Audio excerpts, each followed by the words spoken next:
Մահից հետո կարող եք կյանքեր փրկել։ Առողջապահության նախարարությունը ուզում է Հայաստանում էլ մահացածը դոնոր դառնա։ Ովքեր են պատրաստ լինելու պոտենցիալ դոնոր կյանքից հետո։ Հետմահու դոնորությանը կողմ է լրագրողական այս լսարանի ճնշող մեծամասնությունը։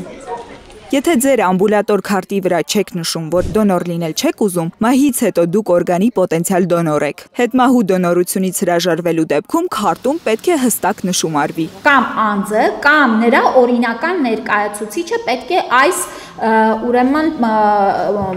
հստակ հրաժարման հատվածը լրացնի ամբուլատոր քարտում։ Ամբուլատոր քարտում կամ Արմեդ համակարգում կարող եք նաև թողնել այն մարդու տվյալները, որոնք գիտեն, դուք ցանկանում եք մահից հետո լինել դոնոր, թե ոչ։ Մարդը պետք է գիտակցի, որ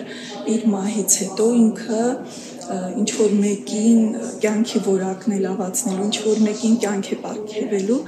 Եթե ամբուլատոր քարտում նշված չէ, որ հետմահու դոնոր լինել չեք ուզում, ըստ օրենքի բուժհաստատությունը ընտանիքից համաձայնություն պետք է ստանա օրգանը վերցնելուց առաջ։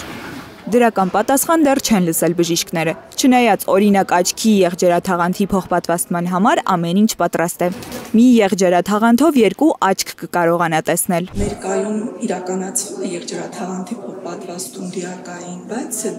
օտարերկրյա պետություններից ներկրված եղջերաթաղանթներից, ինչը մեր պացիենտների վրա շատ թանկ է նստում։ Օրգանի փոխպատվաստման համար մահացածի ընտանիքի անդամները չեն վճարվում։ Օրգանների առք ու վաճառքը արգելված է Հայաստանում։ Արինե Մխիթարյան, Հայլուրի համար։